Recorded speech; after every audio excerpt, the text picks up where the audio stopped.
Bueno, en esta oportunidad voy a hablar sobre las lenguas del Perú.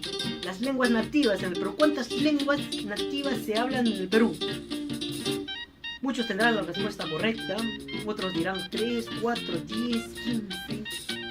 Pero no, el Perú tiene una gran variedad lingüística. En el Perú se hablan 47 lenguas, de las cuales 43 se hablaron inicialmente en la selva y derivan de 17 familias, y 4 se hablaron en la serranía peruana, en la parte de la sierra peruana.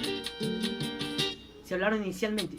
No digo que pertenecen, porque decir eso limita una lengua, un espacio geográfico. Y la lengua o las lenguas deben pertenecer a todo el Perú, más no a un espacio geográfico, no a un solo espacio geográfico en sí. Deben pertenecer a todo el Perú y pertenecen a todo el Perú. El quechua tiene mayor cantidad de hablantes.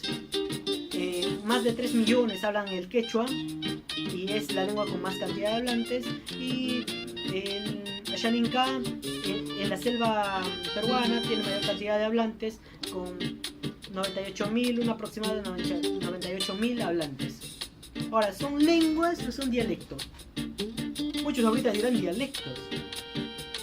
Claro, aquellas personas que tienen el pensamiento erróneo de que lengua es aquello occidental. Es aquello que tiene mayor cantidad de hablantes, o tiene muchos hablantes. Y otros dirían elegantemente aquellos que tienen prestigio lingüístico. No, señores. Artículo 48 de la Constitución Política del Perú. Son lenguas. La Constitución avala que las 47 son lenguas. Pero, ¿qué es en ese caso un dialecto? Un dialecto es la variación geográfica de una lengua.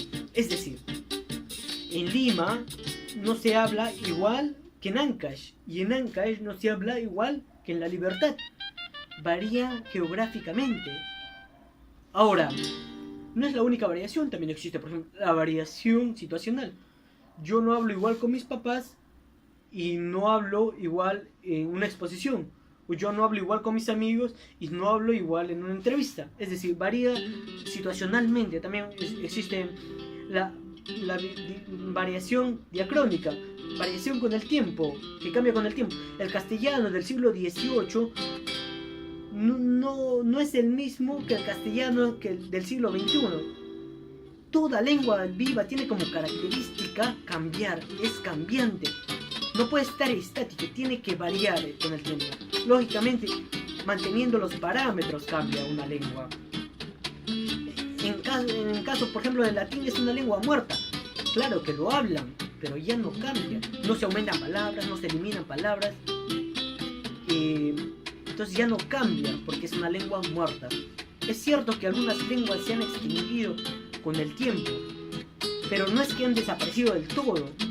Hay rasgos que quedan y nos hacen ver que esa lengua se ha hablado en un espacio geográfico, en cierto espacio geográfico. Y estos son los topónimos.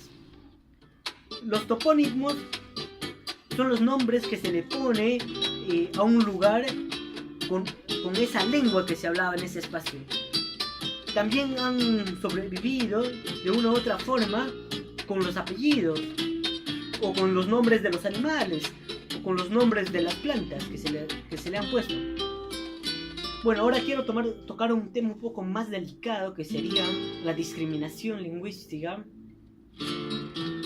Me imagino y se me viene a la mente de que aquellas personas que discriminan tienen en cuenta que el castellano tiene muchos préstamos lingüísticos de otras lenguas nativas del Perú, como sería la palabra cóndor, como sería la palabra poncho, como sería la palabra chimaiche, como sería la palabra chirimoya, o como cuando uno siente frío dice alalau, y uno dice qué frío.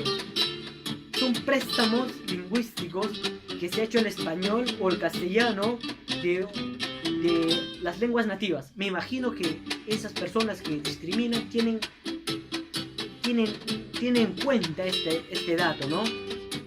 Ahora, en cuanto la discriminación se da más que todas las personas quechohablantes, porque lógicamente es la lengua que tiene mayor cantidad de hablantes, ¿no? Entonces, cuando uno aprende una lengua, no es ni más fácil ni más difícil para uno que tendría a esa lengua como lengua materna, es decir, hasta los 11, 12 años, antes de los 11, 12 años. No es ni fácil ni difícil, pero después ya uno combina tu conocimiento de la lengua con la lengua que estás aprendiendo. Es lo que sucede con los quechohablantes. Y acá voy a hacer referencia a lo que sería el motoseo. El motoseo es aquello que la gente cree que un quechohablante cambia las vocales, es decir, cambia la E por la I y cambia la U por la O. En la lengua quechua solo se hablan solo tiene tres vocales: la E, la I y la U. Ahora, no es que cambian las vocales, nosotros escuchamos mal. Ellos hacen una sutil diferencia. Entre la A y la I, que sería un sonido muy parecido a la E. Y también entre la O, entre la I y la U, que sería un sonido como, pero nosotros no diferenciamos eso. Entonces, acá ¿quién está mal? El quechohablante que está aprendiendo el castellano, o nosotros, quienes juzgamos mal a las personas. No hablan mal, hablan diferente, tengamos en cuenta eso. Hablar bien o mal solo se debe a la situación en la que uno contextualiza su castellano, contextualiza su habla. Es la única forma de decir que uno puede hablar bien o mal. De ahí solo se dice que hablan diferente. Ahora, si decimos que ellos utilizan malas preposiciones, como confunden la con el, o dicen lo, es porque ellos se están adaptando en sí al castellano, ya que el quechua es una lengua aglutinante, en la que si tienes la palabra casa, mi casa es casa con un sufijo, o la casa de él es casa con otro sufijo. Entonces solo aglutina. Entonces nosotros por esa parte debemos tener en cuenta de que esto de la discriminación no tiene ningún sustento ni argumentación científica. Ahora, si hablamos sobre el motoseo que comenté hace rato, tiene sustento científico de que no confunden, sino que ellos son unos aprendices de castellano incipientes que con el tiempo van a mejorar esa diferencia entre esas dos vocales, van a encontrar la diferencia y nosotros vamos a escuchar de una mejor manera. En ese caso hay que tomar un poco más de conciencia y hay que saber que nuestro Perú es muy rico en cuanto a lenguas. No hay que dejar de hablar una lengua. No es que eso nos limite a ser menos, sino más bien hay que promover el que se hable más lenguas, ya que si yo sé quechua, yo tengo conocimiento de quechua, sí, pero mi hablado es de náufrago, es bastante pobre, pero de todas maneras tengo esa conciencia de ir aprendiendo cada vez más lo que serían las lenguas, ¿no? Y por ahí quisiera aprender otra lengua más, lengua andina más, ¿no? En este caso hay que tomar más conciencia sobre las lenguas y muchas gracias, eso sí el video.